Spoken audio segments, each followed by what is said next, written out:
What is colorism and how do you define it? Hi, my name is Koa and I identify as biracial. I think about colorism as a distinct hierarchy that is anchored in a proximity to whiteness. Interesting. I think colorism is internalized racism. I'm Calvin West and I am an American. Okay. Hi, my name is Maya. I use they, them pronouns and I'm Black. So I actually think that colorism existed before racism, and the fact that historically, for example, if you look at Europe or Asia, like serfs, peasants, people who were in the lower classes had to work and toil in the sun, and those who were royalty or aristocrats or whatever tend to be lighter skin. And so there has historically been a privileging of lighter skin over darker skinned individuals. But I think that with the onset of global white supremacy fueled by European colonialism, 1492 onward, it was then absorbed into racism. Yeah, I completely agree as well. I identify as Iranian. As someone who's from like an Asian country that wasn't technically colonized, we even have colorism and that idea even without people coming in and telling us that. So it's almost like a preconceived idea that's in our heads. I'm a mixed race Puerto Rican, and in the Latina community, you can understand it very much as a caste system where there is no shame to address darker skinned people by slurs. Okay.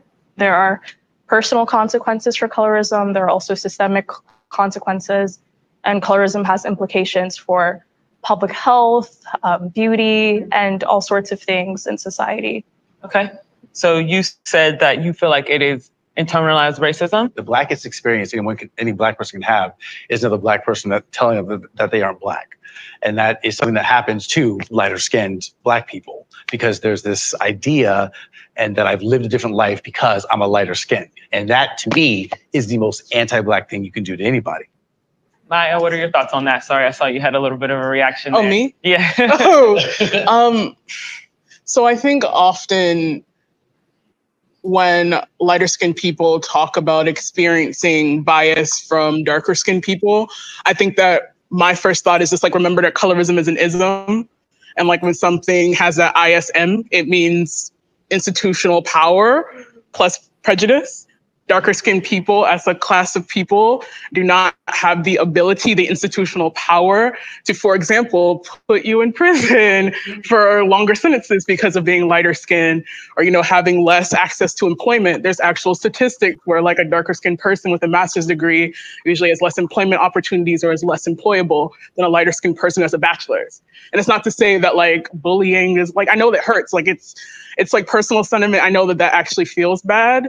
But I think that it's important to remember when we're talking about whether racism or colorism or anything that's an ism, that there's an element of institutional power that is added on to the prejudice. I do feel like when darker skinned people express their frustration to lighter skinned people, that their lives might be different, harder. I think you sort of have to acknowledge your privilege, you know, or else it's very ignorant. Even though we're both Black. What specifically does that mean? Like, I've had experiences in my life that have not been great. And I can assume that it's because of the color of my skin, right? We talk about these ideologies, right? Which I think we get lost in sometimes. And we have to just bring it back to reality of like, well, let's talk about your situation for a second. How has it affected you specifically? And the answers that you get are, I didn't get an apartment, I didn't get a job, I didn't get that promotion, which happens to everybody, right? They can always talk about somebody else and what's happened in history, but they can't talk about their own lived experiences. And that's important. I have plenty lived experiences. I mean, we could go from like, for me, I'm in the beauty industry, the beauty world. So I get invited to influencer events. And if I look around and I'm the darkest Black person, there's still a problem there. You know what I mean? That's a perfect example of that. And you might not realize it, but white people, lighter skinned people, they might be more willing to approach you because you are of lighter skin. That's another personal thing that, have you realized that? Yes, I can acknowledge that may be the thing. Here's the other thing that happens. The other side of that, the other perspective on that is that I've done a lot of things in the acting world. I've missed roles because I'm not dark enough. And there's a lot of Black people who don't know that. They have no idea that your skin tone is actually highly sought out for. But I feel like that's acting. You know, they're looking to fill a specific role. Whereas if you're just applying for a job, you know, a lighter skinned person might get that opportunity over a darker skinned person. I get so many personal testimonials from young dark skinned Black girls who are very detailed about how colorism affects their life. So obviously colorism is a systemic issue, but I think an important part of it is the personal battle like young Black girls endure. These girls are being bullied. Some are as young as 14, 13 years old, having really like mental health crises in middle school. Like there's also so much research about how colorism shows up like systemically. Like there's research on public health and the different health outcomes darker skinned Black people have as opposed to lighter skinned Black people. And there's one about pulse oximeters like being used during COVID and how the devices have a harder time registering darker skin. And you can imagine the implications for that. And we know that the Black community has been disproportionately affected by COVID in terms of like deaths. I don't think that evidence can be divorced from the anecdotes, you know, because the anecdotes just supplement that evidence. They help put that evidence into context. And I'm so like fascinated by like the growing like scholarship around colorism, because I think it's about time people treat colorism with the same seriousness they treat racism. Lamar, what are your thoughts? When you come with statistics like that, that's the kind of supporting arguments that we need, as opposed to kind of moving away from the anecdotal, in my opinion, right? Because we're talking about something so big and so huge that affects everyone who is alive. I'm in the middle, you know, colorism exists for sure. I just think there's a lot of confirmation bias in our personal experiences that might drive us right to that term when it could be a number of other things. But she's talking about how particularly darker skinned women engage with structures, engage with power, engage with institutions. Per that exact point, there are continuing studies that show that in instances in which darker skinned women do report intimate partner violence, domestic partner violence, bruises on their body, strangulation marks are harder for police to see, nurses to see, physicians to see, because a lot about how they are trained and the way they interact with those victims are attuned to look for those marks on lighter skin tones. And so that also impacts a lot in terms of who is seen as the victim, who gets resources, who gets proper medical attention. A lighter skinned woman who presents like I do, who walks in with something that reads very clean cut, is likely to get more attention in an already deeply misogynistic and racist and sexist body than a woman who is much darker than I am. So they seem to have presented a lot of evidence and studies. Are you changing your mind at all? As well as self-lived testimony, as well as anecdotal evidence. It goes back to how you feel about yourself. I feel like it sounds like you're saying racism is like a choice almost. How you respond to racism is absolutely, and I know that that's uncomfortable. I love it. This is my wheelhouse. Trust me. How you respond to racism is a choice. I'm hearing, particularly on this side of the room, this idea that you can make an individual choice outside of the context of history, culture, politics, structures. I don't believe that personally. I think when anybody buys a certain product, styles themselves a certain way, decides to not style themselves a certain way, read a certain book, use certain words in a job interview, approach a politician, I think all of that is informed by history, literally all of the time. We don't want to talk about anybody's individual experiences of it unless it's an experience that is affected by colorism in the way that you guys are comfortable with it. Colorism also happens on the other end. When I talk about the internalized racism and how lighter skinned voices, they don't get heard, they don't get pushed out there within the Black community, that I get eye rolls, I get, you know, people, there's a reaction to that is very negative and not welcoming. And I'm not in the business of denying people their lived experiences, like who am I? But I think we can also acknowledge that those things happen. Like lighter skinned people have like certain experiences where they feel invalidated because of their complexion. And we can also... Can you acknowledge that colorism affects lighter skinned people? There's no such thing as reverse colorism. Same way there's no such thing as reverse racism. Welcome back to Breakdown Friday. Joseph Ward, Patrick Irvin, Professor Carl Tone Jones. And we back again talking about the topic of colorism. We talked about it a while ago. But we're back on because I ran across this video of a group of I don't like the title, but minorities date colorism, like minority, whatever. But it's a debate on colorism. It's interesting because there's a lot of feelings and misconceptions within this conversation that they're having. I've sided with the bald head guy with the glasses. I'm siding with him. He seemed like he has a good grasp on history and what's really happening in the world, as opposed to all the other people telling you about. They're giving you a Black experience through their feelings rather than giving a true Black experience that is not just encapsulated in somebody's emotional ties to what has happened to them. So we're going to dive deep into this because there's a lot of stuff that was said that was wrong, and there's some stuff that was said that was good. So PC, man, let's start with you, my brother. Let's start with you. So, bro, what's up? Like, what's up with this, man? What's up with this colorism debate? What are your thoughts on the information that was exchanged? Hey, you go to the light-skinned person first, Joe. Hey, man, reverse colorism, right? You can't. Down with the patriarchy. Damn it. Down with the patriarchy. So, you know, when I watched that video, and I hate panels like that, I ain't gonna lie to you, man. Because first and foremost, you know, make sure my mic is right so y'all can hear what I'm saying. First and foremost, I just think there was a race to see who could be the biggest victim in those conversations. And I hate those situations where people feel like they can get impassioned and evoke your emotional heartstrings just based on something that's going to come out of their mouths, specifically when, you know, it could be something really vile. And I'm not saying what they say was vile, but what I am saying is they wanted you to buy into the passion. They wanted you to buy into the emotion, but they didn't have any real facts. They had personal experiences. And a lot of what ifs. Right. So I'll start at the end when the sister said there's no such thing as reverse colorism. I'm like, what? Well, the thing is, what institutional power? Hold on, Joe. I'm sorry. Go ahead, PC. I gotta play moderator because Joe amp.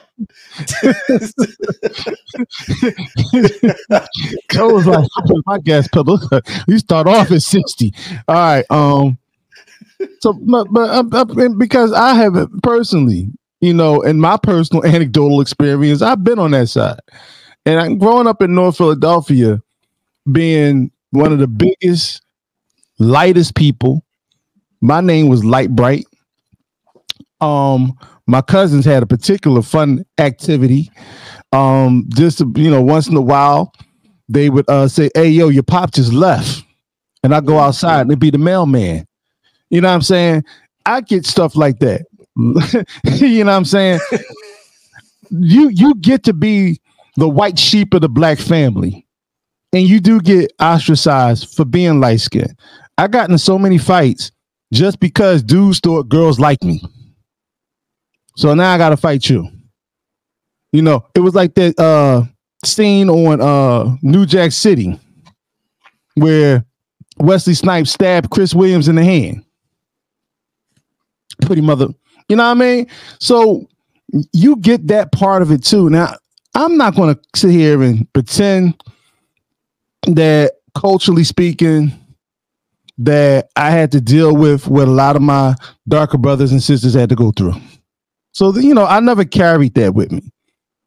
But one of the things I will point out is that it didn't just happen amongst several groups of individual cultures and people. This was all started sort of like at the fulcrum or sort of like at the end of the Renaissance age of white supremacy, when they started to begin their global dominance. We can even go as far back into the mid-19th century with the whole concept of eugenics and how it was based in race. The lighter you are, the more intelligent you were considered as a group of people. The darker you were as a group of people, the more so you were considered inferior, and in fact considered to be the dregs of society. We can go to social Darwinism, because Francis Galton, who was the father of eugenics, and Charles Darwin, who was the father of social Darwinism. They were cousins, and they worked off of they based their work off of each other. I believe eugenics came around first, and Darwin started and he used his work to justify. Yeah, right. He used his work to justify social Darwinism. So that was part of it. There's another aspect. And see, this is why it's real important to read, learn, and understand before you open your mouths. When you go and you learn about the reason for light-skinned people getting privileges, a lot of it had to do with lineage. Specifically, if you had somebody whose child might have been the product of, grape culture and slavery, or grape culture and colonization. Those particular lineages were based more so on bloodlines. So you were considered an octoroon or quadroon or whatever. All those things was based on how close you were to actual whiteness. The colorism that took place amongst the Negroes or the black folk who were in those particular groups, that was because you had a bunch of people scrapping for crumbs. It wasn't about a power grab. It was survival at that particular time. So internally speaking, they utilized it for privilege. I'm not justifying it, legitimizing it. I'm just telling you how it happened. Now, when you talk about countries like in Asia, India, things of that nature, they were trying to mimic white culture everywhere else. You talk about the Latino countries. Well, Latin is not a race. Latinos are not a race. Latinos are the byproduct of racial mixtures. But all of this happened after colonialism. Right. So for the ignorance that was expelled during that, I found it to be quite rich. There were some other things too. Just one other thing I wanted to point to. Because I started off with it.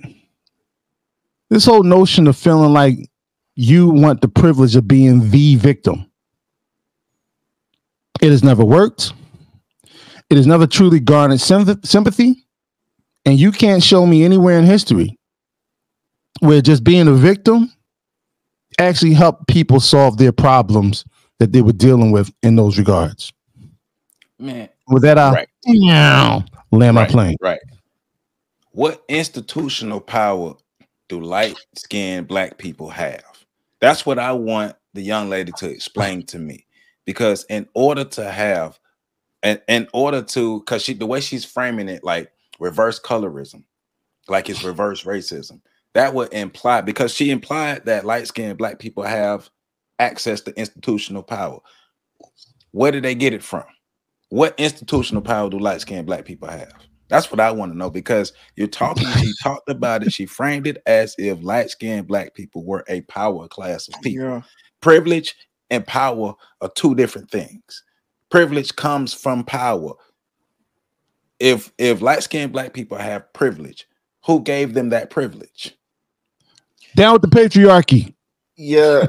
And that was one of the things I actually scribbled real quick in my notes was she did not do her argument any favors when she used that, because you're saying anytime you're dealing with an ism, you're dealing with privilege and power, institutions, things of that. Okay. Privilege is something given to you by the group. Privilege is something that's given to you by those with the power to give you something. So why would you be mad at the people being given something instead of being mad at the people identifying and then being frustrated with the people doing the giving? So, and by that definition, you run into this other question. If that's how we want to define isms, the other girl talked about misogyny. Well, on the other side of that is feminism. So who's giving Where's the privilege and the power in that particular ism? And so we run into all of these when you start, and that's where just having this conversation, people make up these words and apply these definitions, and then lay people use them, and then it makes a mess. I thought it was interesting because, like you just pointed out, Joe, colorism, and PC made this same, like PC made a lot of points that I was thinking about making, but I wasn't sure how I was going to word them, especially with regards to saying colorism predates racism. That's not the colorism we dealing with here in America. That's insane. No, but what I want her to show us what type of colorism she was talking about, because I don't know what type of colorism she's talking about. She can't, because as PC said, prior to European dominance being established in the world, there was a different dynamic at work. And we can see evidence in various African nations where dark-skinned people were considered the standard. So I think this whole conversation, the way it's being had, is counterproductive, because instead of us identifying that both, we've had this conversation, light-skinned people have a different set of struggles than dark-skinned people. Right. Not worse, not better, different. PC, as I'm sure, going through things that I have not had to deal with amongst Black people because of his color.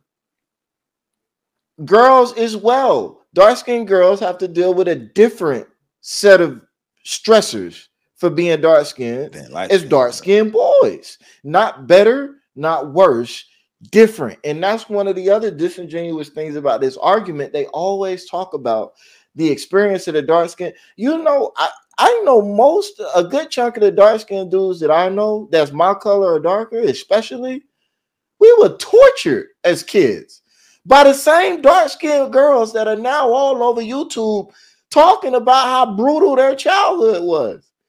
I can't tell you how many dark-skinned girls approached me unprovoked, unsolicited, saying I would never have your baby because our kid's gonna be dark. I didn't know that I asked you to have my baby. I was sitting here minding my business, drinking my juice pop. Why did you volunteer that? So, but then you'll see these same women, and again, we talking, it gets in what this conversation is not beneficial, because we should be having a conversation about how we come together. Don't invalidate that man's experiences. She was so busy trying to be the winner. She's totally ignoring, and everybody else is trying to be the good guy, the ally to her. And that has to be called out. Light-skinned people, stop being fake allies with your fake sympathy and your fake pity for dark-skinned people, trying to downplay and downgrade what actually happens to Black people as a whole. Your skin tone does not keep you safe from white supremacy. And the only other thing I wanted to say is, he was right. You do make a choice about how you respond to racism. Now, the girl was also right to an extent. You are very much influenced by history. You're very much influenced by previous experiences and social. All of those things are true, but none of those things take away agency. Right. You still have the right and the ability to choose how you're going to respond to racism. If we're going to say that we don't have agency because of racism, then we then have to ask ourselves, well, what are we doing resisting? How do we get here? How did we get to where we are today if that is true what she said? How did we get to exactly where we are today? Because we should still be on plantations. but getting back to because like she started, colorism existed before slavery or racism. Once again, show me where in the world.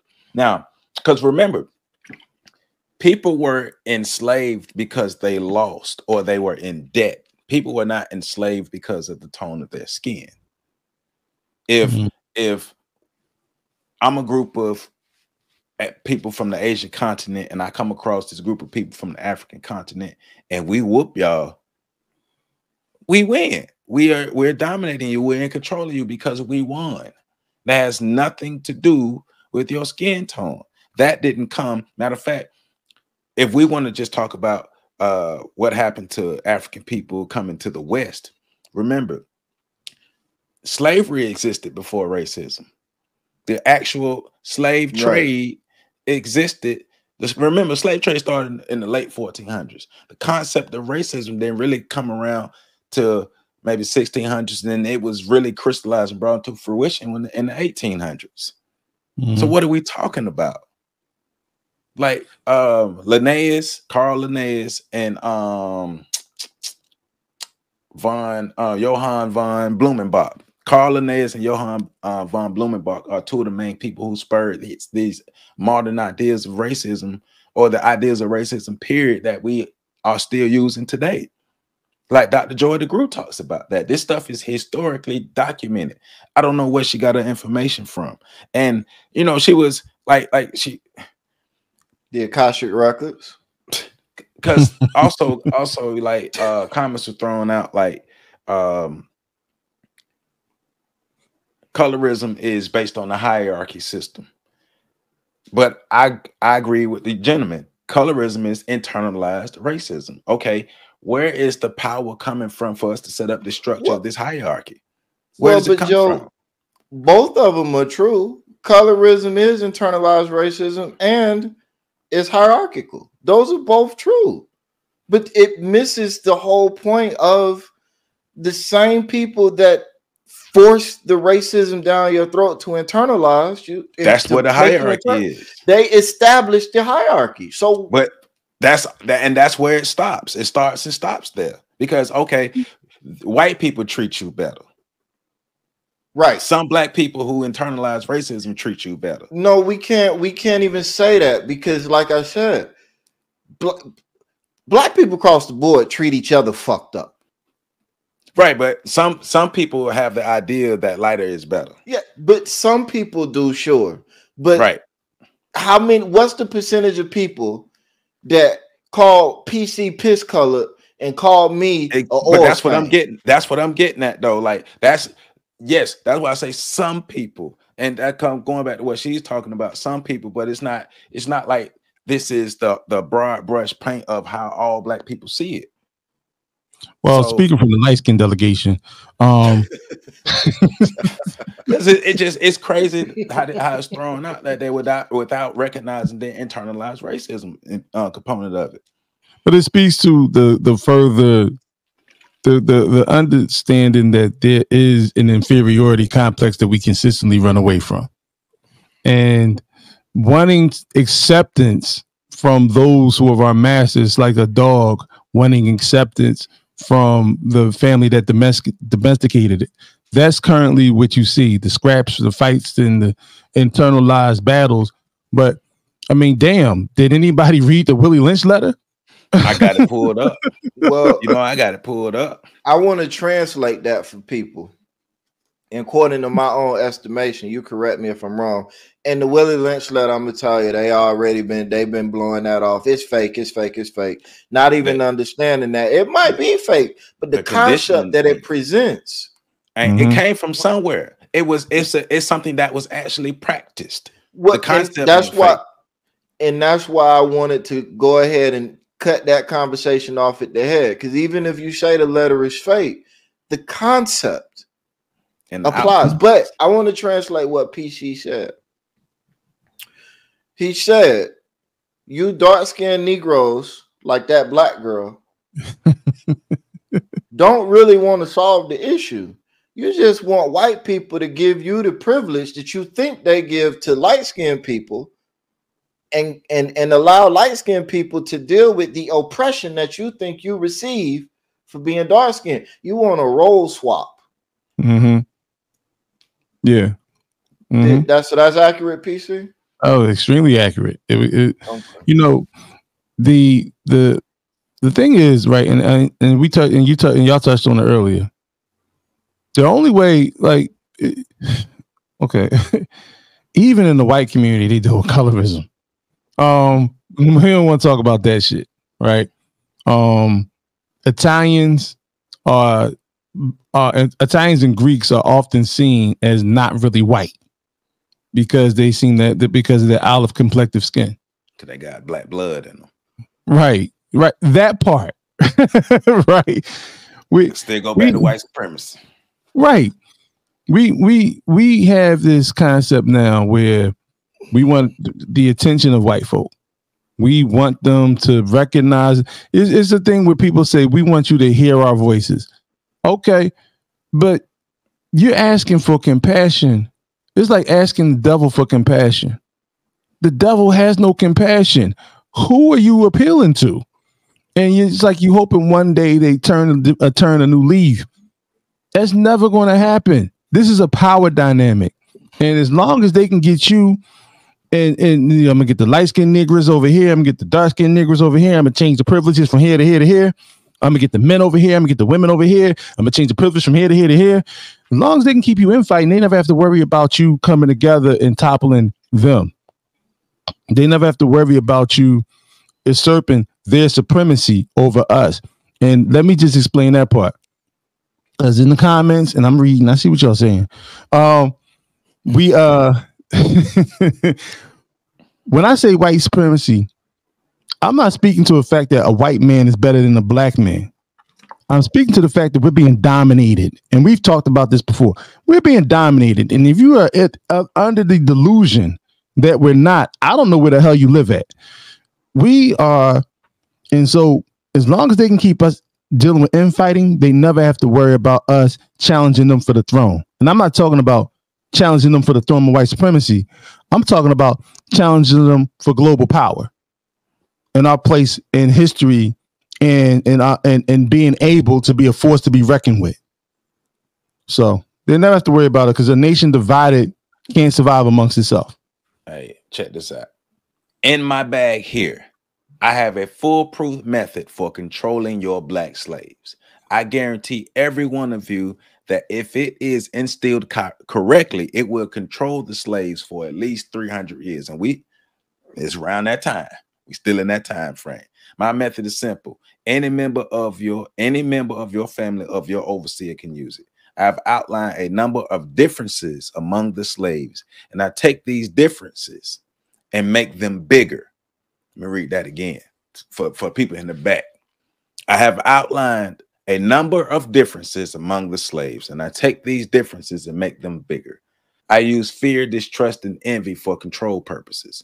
These methods have worked on my modest plantation in the West Indies, and they will work throughout the South. Take this simple little list of differences and think about them. On the top of my list is age, but it is only there because it starts with an A. Ageism, or the disrespect between the generations. The second is color or shade. There is intelligence, sex, size plantation, status on plantation, attitude of owners, whether the slaves live in the valley, on the hills, east, west, north, south. In short, every little difference that we can think of, exploit that and watch those Negroes fight over every little difference. And what do we actually still do here today? Because look at the meme that they put out, because everybody know that everybody like to argue and fight, especially us. Hey, this is a stick. No, this is a twig, because they know it's an argument. But the idea, going back to the implementation of the what I want to say, the socialization of black people. Every little difference you can think of, take it and exploit it. The color of our skins. Yeah. The white, because you know, like I tell people, so what's worse? Being light-skinned, living in the house, being attacked by the master, being beaten by the mistress, being abused in the house, all these things that you in the house, or being in the field and being attacked by the master, attacked by the overseers, being worked to death, all those things, and probably even being attacked by the mistress. Like one of them is being tortured and terrorized in the fields, and one is being tortured and terrorized in the house. Which one is worse? It's the only time I'll ever accept the term the intersectionality of oppression. It's the only time I'll ever accept that. Is that particular concept that was drawn from the interpretation of the Willie Lynch letter. And let's be clear, there are people that actually say that Willie Lynch exists and he actually made that speech. But there's another thing too. There was a slave making plantation on the island of Barbados. And that is where a lot of these concepts were derived. There were newsletters and articles passed around by slave owners in the States because they were having to fight the revolts that were taking place on their plantation. In fact, one of the biggest contributions to the whole notion of race, where people weren't identified by nation but race, outside of the institution of chattel, where it literally became chattel slavery, was the fact that you had indentured servants and Africans, indentured servants at the time, they weren't considered slaves, in the North on plantations teaming up for revolts. In fact, they had some of the biggest revolts in the northern plantations in Connecticut, Massachusetts, and New York. And that's when the concept of we'll bring the Irish in, we'll give them freedom dues, and therefore we'll create they'll be included in this thing we call race. And we're going to create this white race and this black race. That was literally done in the 1600s. And so when we keep hearing about this notion of wanting to create a new victimhood, and I remember the sister. There was a sister. We're still Facebook friends, I think. Think is Marie Strober, something like that. I remember when she came up with the notion of being a dark-skinned activist. Yeah. I know you're talking about the dark-skinned activist lady. Yeah. Rashida Strobel, something like that. Yeah. Did anybody see the father of her children? He's lighter than me. So it goes back to what Pat was saying. No disrespect to Rashida. But that's real. If you are going to be the person who's the dark skin advocate, and you go so hard about dark skin, but yeah, but because look, man, we all, as black people, we all got the shitty end of the stick. We're all part of a rich man's trick, right? We're all part of that. We all are being played. We're not the puppet. We're not the puppet master. We're the puppets in this particular scenario going down. So you want to create a bad guy? I'm going to make you the bad guy. And now, since you're the bad guy, nobody really pay attention to who the real bad guy is. This is the Wizard of Oz. Who is behind the totem? You know what I'm saying? And who's behind the big facsimile? You know, the big statue or whatever. You know what I'm saying? And then you find out who the wizard is, who's been pulling the string this entire time. And that's what we're dealing with now. And like I said, and I consistently say this, it's real hard to address a matter when people want to go tit for tat. But the tit for tat is just more evidence of the fact that we're dealing with arrested development as a people. Because the novel concept is, first and foremost, let's gather all the information. Let's do some research of our own. Let's not be a part of this panel as a bunch of opinionated people putting out our bell hookisms, as I call it, because I'm going to base an entire concept on your group based on my anecdotal experience. And how I feel about it. Right. I don't need any facts. All I need is feelings. And I can ride off these feelings because enough people have been through this to validate these feelings. And I'll validate their feelings. And then what did your brother call confirmation bias? Right. So, but because one of the clips, one part of that clip, because the guy in the glasses, the bald head guy in the glasses, is talked about. Well, y'all are saying this, and you just giving anecdotal experiences and no evidence. And then the fair skinned lady started giving her spiel a bit later, and talking about the one with the mustache. Talking about the one with the mustache. Okay, but she started spewing off. She was saying, well, studies say this and studies say that, but you didn't tell us what the studies was, and you didn't really go into detail of all these different things. And then the moderator was like, well, is that enough evidence for you?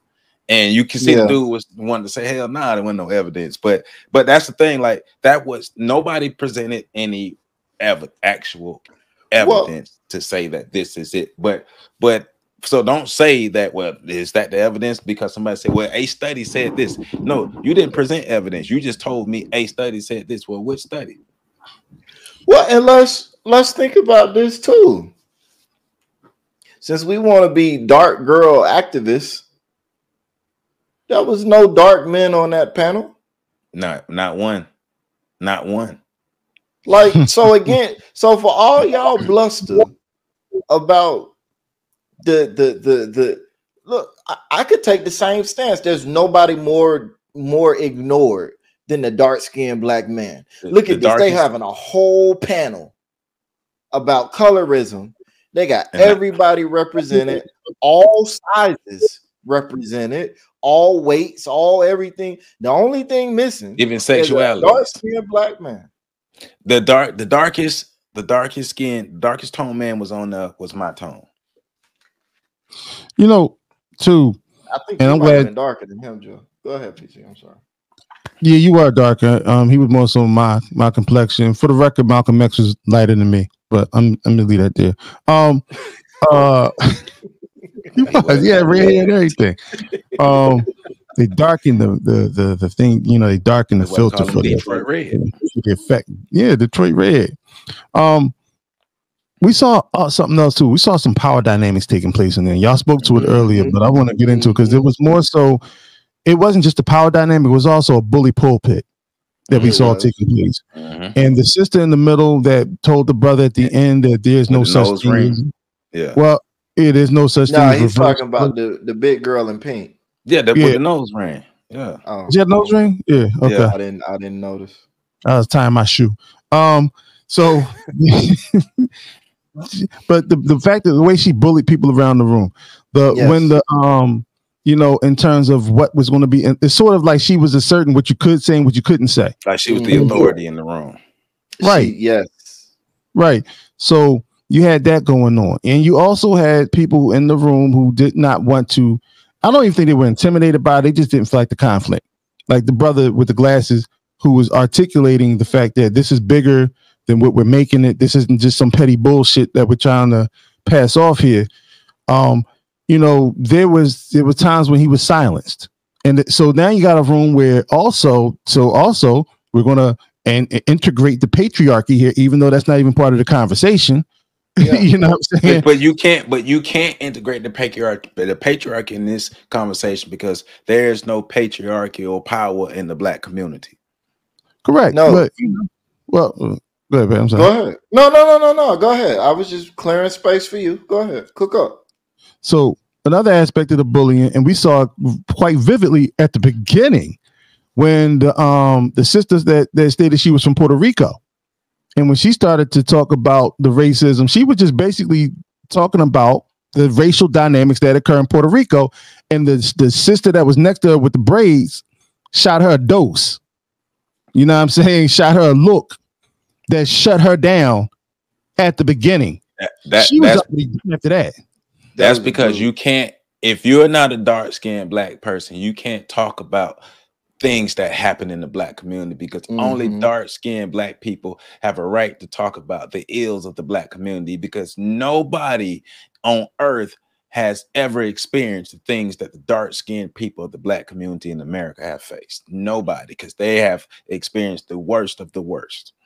But here's where that where that all falls apart.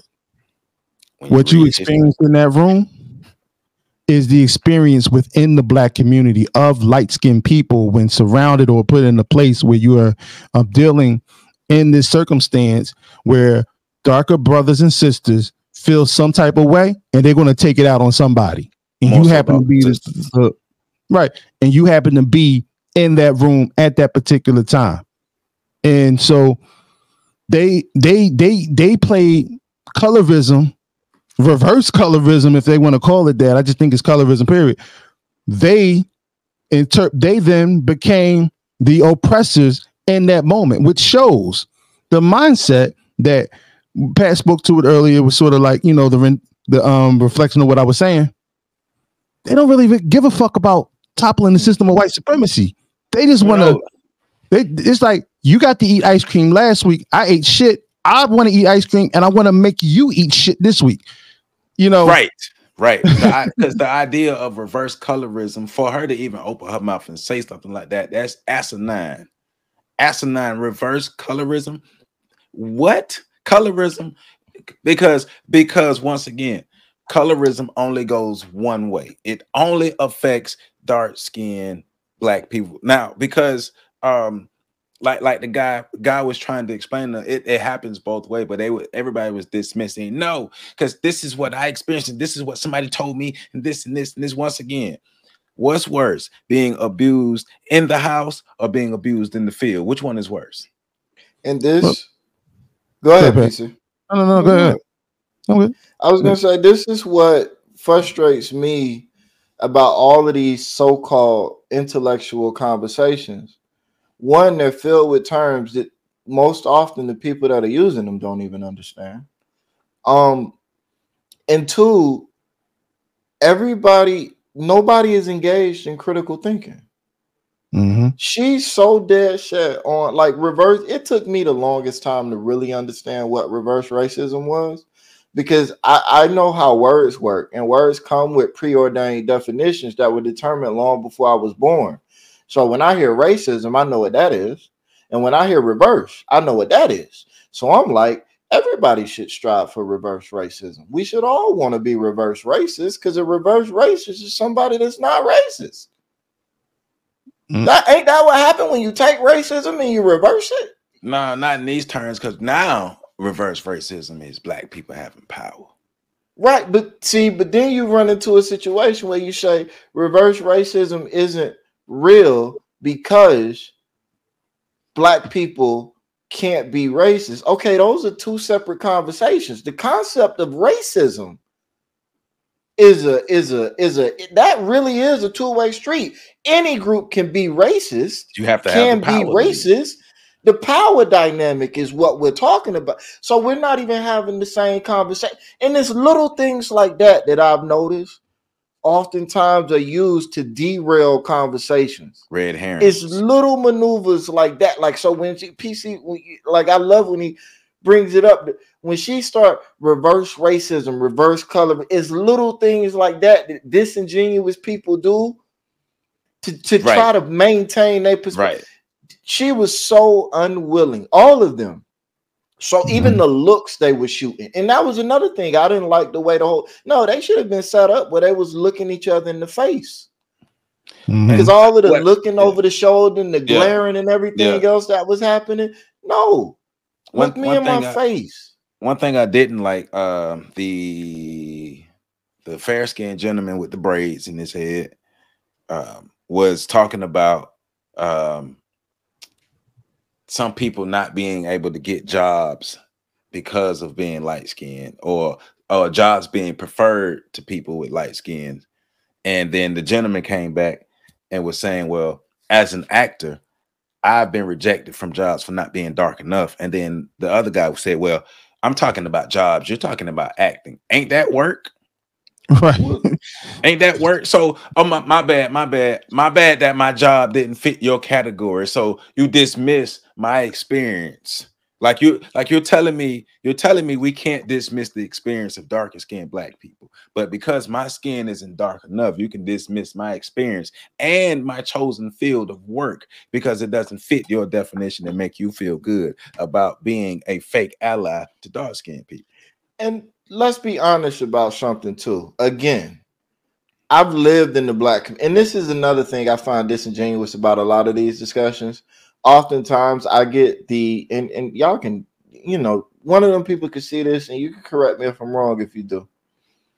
But I always get the distinct impression that the people in these discussions did not grow up around Black people.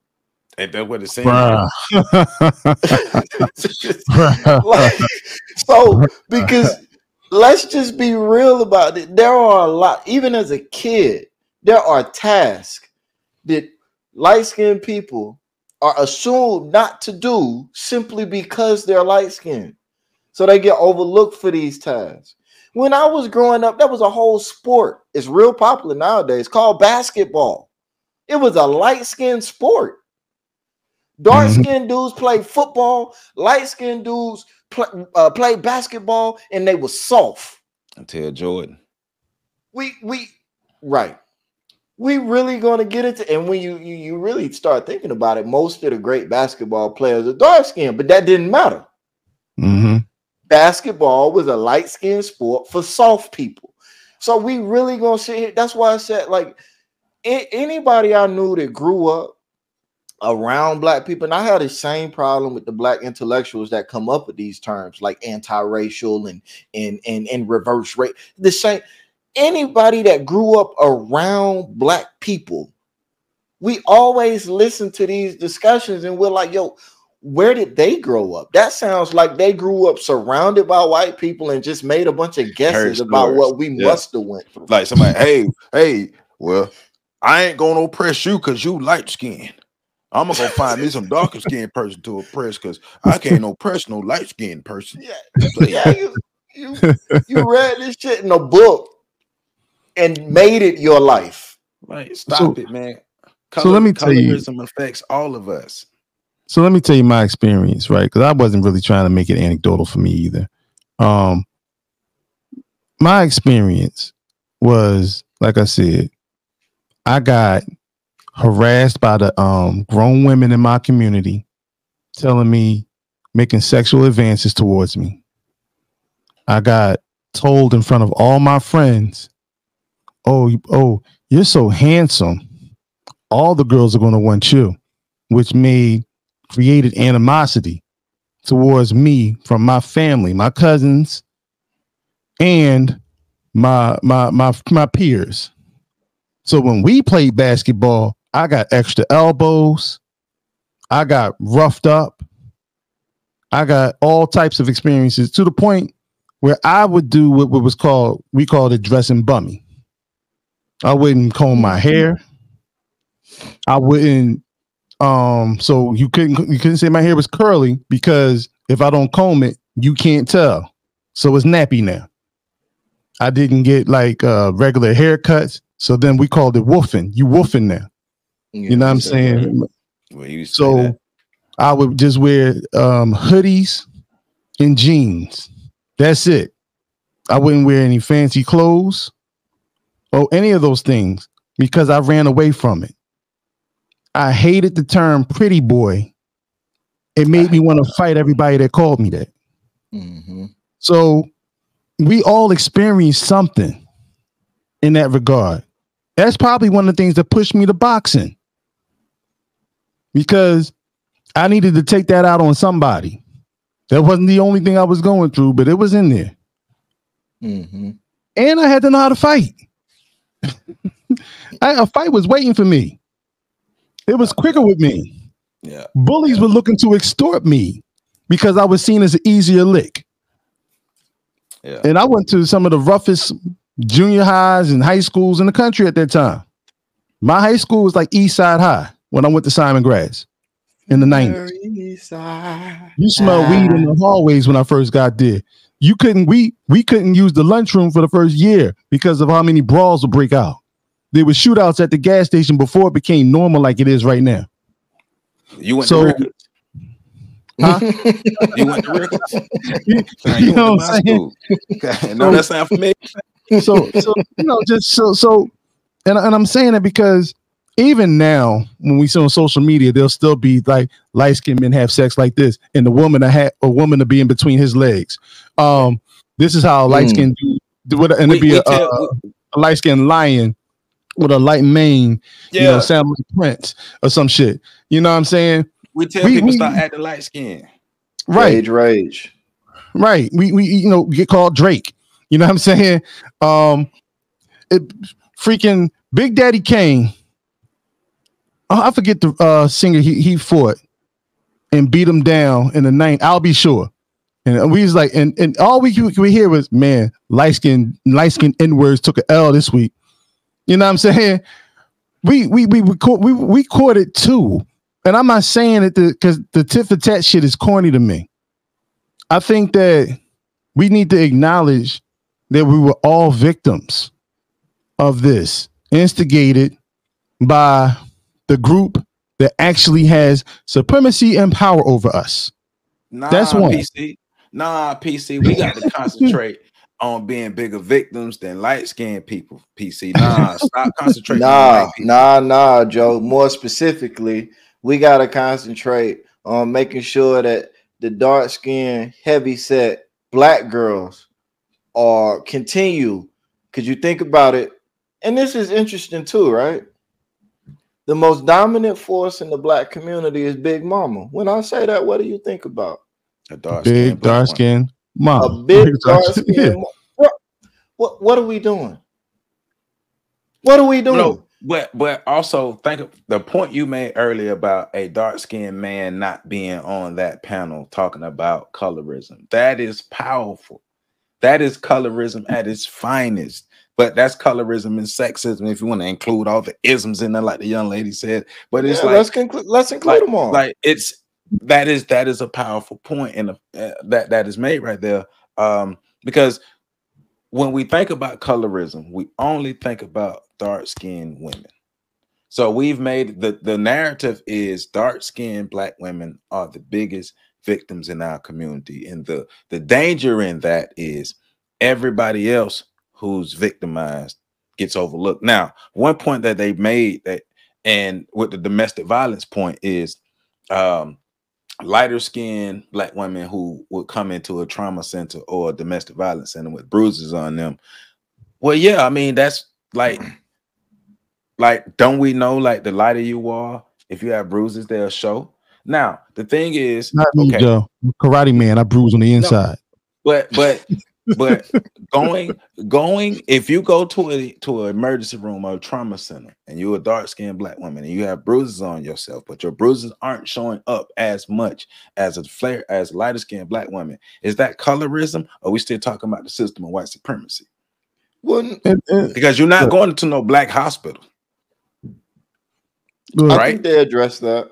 I think she said that's more of a systemic issue with racism, which to me kind of, you shouldn't have brought that up. Why are you bringing that up? Exactly. Oh, because she thought she was kidding until she said it. It sounded good in her mind until she said that shit. And which speaks, but let's deal with these academic panels, right? These, because I hate these things. Because first of all, a lot of these people, this is their first time in front of a camera, and a lot of them get Hollywood in their eyes. And this is political. And we always know they say politics is where people who don't have the talent for Hollywood go if they want attention and fame. And I know that the bigger sister that was sitting in the middle, I know that she saw this as her moment.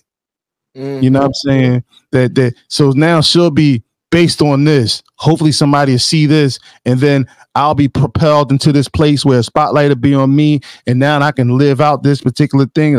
I'll be seen as this activist. This is my what they call it, shortcut to fame, all this other stuff. Some of those other people in that room were the same way. This wasn't genuine. Right. This wasn't a genuine conversation. You want to make it genuine? Turn the fucking camera off. Let's just hear the voices. If you wanted to make it a genuine conversation about that type of thing. But then again, I guess you have to have the camera on because you have to display the colorism going on in the room. Nah, because black people are not a monolith. No, I think you should take it a step further. Not only should you turn the camera off, you shouldn't even tell them it's being recorded. Just let them talk. Just sit them in the room and let them talk. I guarantee you get a whole different conversation. Definitely a lot more pushback, for sure. Right. You get a lot more pushback, but I also guarantee you this. The hierarchy of the conversation will flow the exact same. Oh yeah. The big dark-skinned girl dominating the conversation. So let's stop talking about colorism in an ignorant fashion, as if lighter skinned black people have this sort of inherent power that they can exude over darker skin or anybody who's darker than them within the black community. Light skinned black people don't have this power. The only thing light skinned black people have is color proximity to whiteness, which is the real power. That's it. But it's go ahead. No, I wanted to say because I get the sense you wrapping up. No, when I just go ahead then. But it's the proximity to power. But guess what? The dark-skinned person has to acknowledge that proximity to that power and give that to that light-skinned black person. I don't have to see you and treat you as if you are. I don't have to put you on the pedestal because your skin is lighter than mine. That's what that's what the guy was talking about. How you respond to racism. I don't have to have that response. Well, I think the thing here is I go back to privilege. Privilege is something that's given to you by a group. You have to have power. So as a dark-skinned black male, the only people I can give privilege to are the people that want access to something I have that I could give them. And that's just the truth of it. So when the conversation about light-skinned privilege comes up, dark-skinned people shouldn't be bashed or shouldn't get defensive or we not even really a part of that conversation. That's a relationship between light-skinned people and white people. If you look at it from the lens she described it as, dark-skinned people don't have nothing to do with that. Light-skinned people white people are giving light-skinned people access, resources, and opportunity according to the perspective of a dark-skinned person. Why would you get mad at the light-skinned person? A privilege is something that you're given. You can't refuse it, which is why it's stupid when white people say, I refuse my white privilege. You can't refuse a privilege. That's not the way that works. Especially if something that everybody around you is acknowledging. So I think that's one part of the conversation, which is why I said that they're having the conversation they're having doesn't match up with the title of the video. They're not talking about colorism. They're talking about how white people treat different shades of black. That's a separate conversation to colorism in the black community. Also how different shades of black choose to respond to white supremacy. Right. So, but the other issue is we can't get away from this. So I'm going to go ahead and lean into it, and maybe it'll be a whole separate show. But we need to talk about the isms, because the black community is not structured the way the white community is. The reason why, even if you turn those cameras off, that dark-skinned black girl would still dominate the flow of that conversation is because those men are still black men, and they are going to give deference to her because they also have the concept of a big mama in their head, because our community is a matriarchy. And I know there's a lot of pushback on that. But this is also laid bare by the fact that the panel was filled with women or people that want to be women. There was two brothers in the panel, and both of them were light-skinned. And both of them spoke less than everybody else. And both of them had viewpoints that they were shamed for having. Talk about we need to have that conversation as a community, because every time we get a black man in the room with a black woman or with a group of black women, it's usually no more than one or two black men in the room, and the rest of it is filled with black women or black women adjacent individuals. And feminism and misogyny inevitably come up.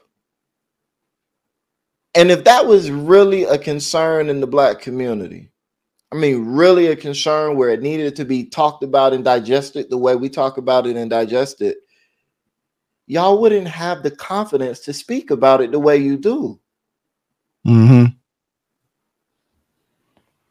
So I think we really need to sit back and have that conversation.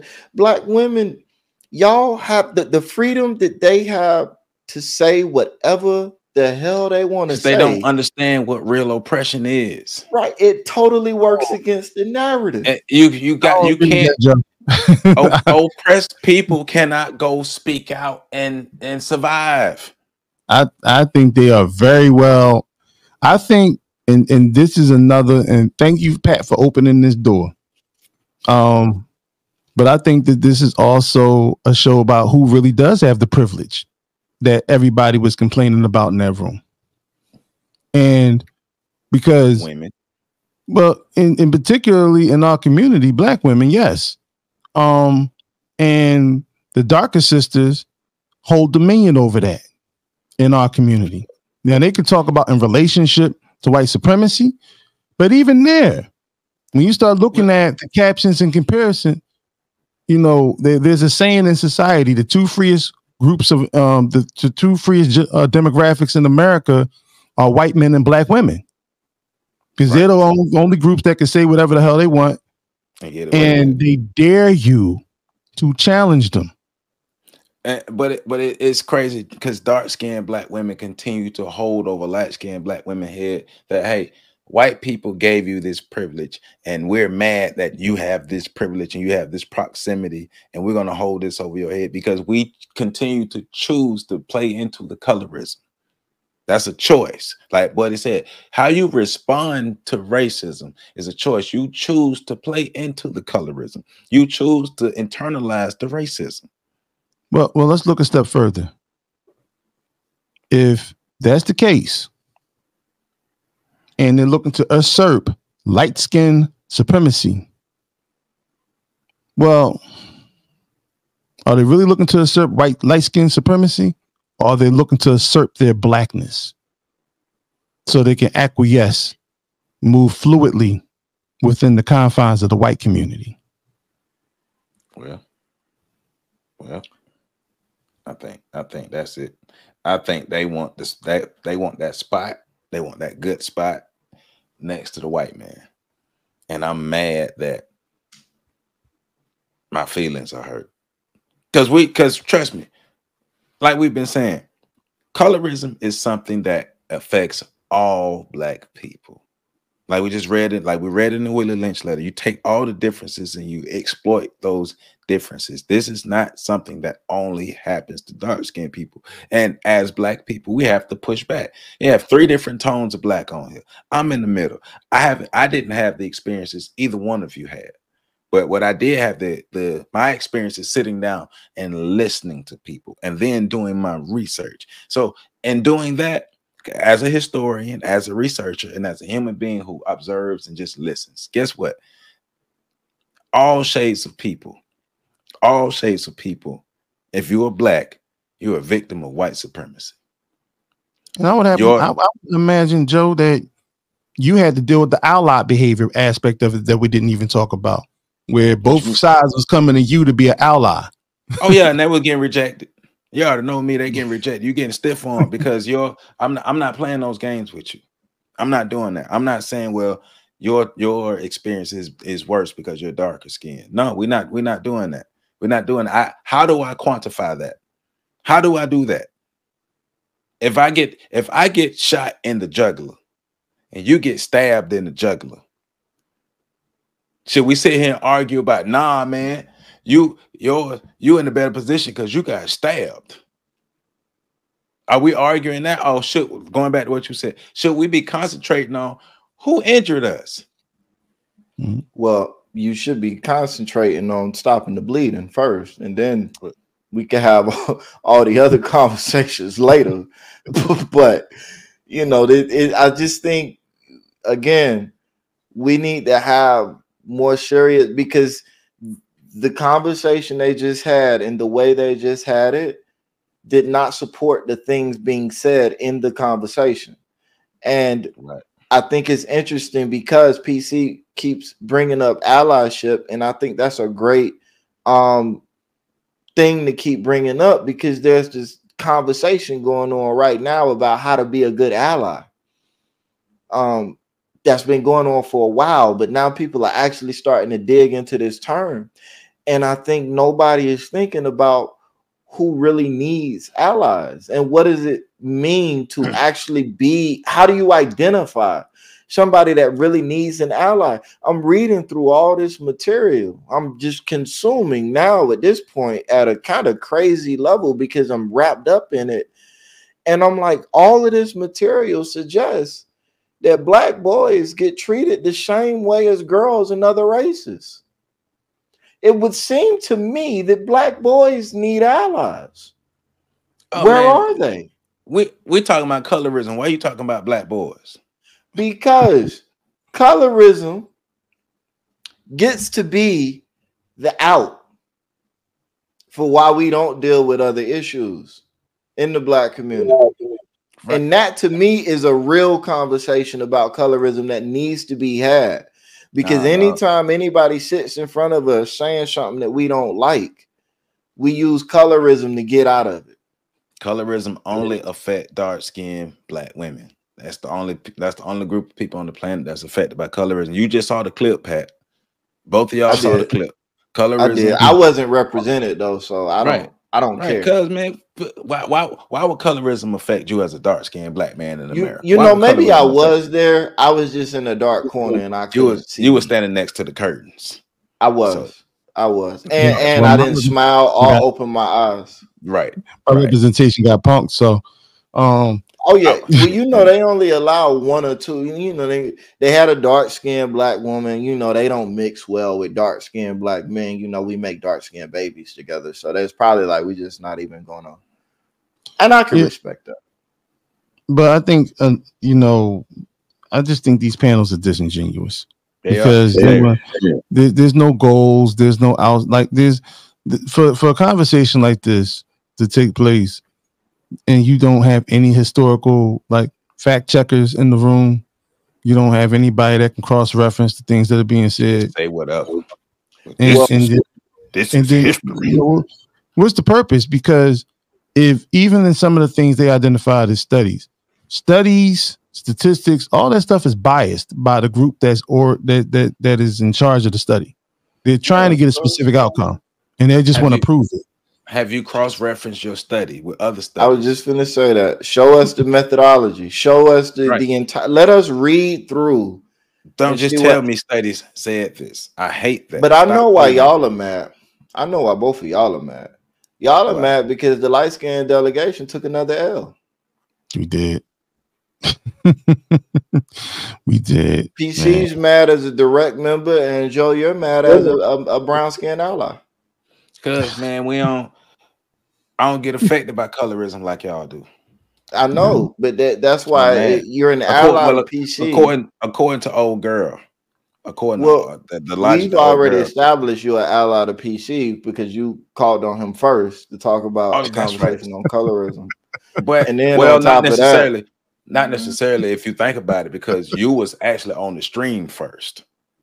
It made it even worse because I was on the stream first, but I was on the stream by myself. So I had to sit and wait for the two light-skinned people to show up. Well, maybe you should have wore white. Well, maybe y'all should treat my time as just light-skinned privilege once again. Yeah. Hey, we got to stop. We got to stop this though. We will not, Joe. The victim Olympics has to stop. Stop trying to be the biggest Black victim ever. It doesn't get like Joe. Both of you articulated earlier. I hear you. Remind me the last time a group of ultimate victims won their freedom. I'm still waiting for that. We're gonna end the show right there. Like, comment, subscribe. Make sure you support this channel in the growth. FetLifeStation.com. You already know it's in the description, so make sure you check out PC every Friday. Parents are winning. Let's do it. Let's do it. Let's do it. Once again, remind me of the group of ultimate victims that was actually able to win their freedom.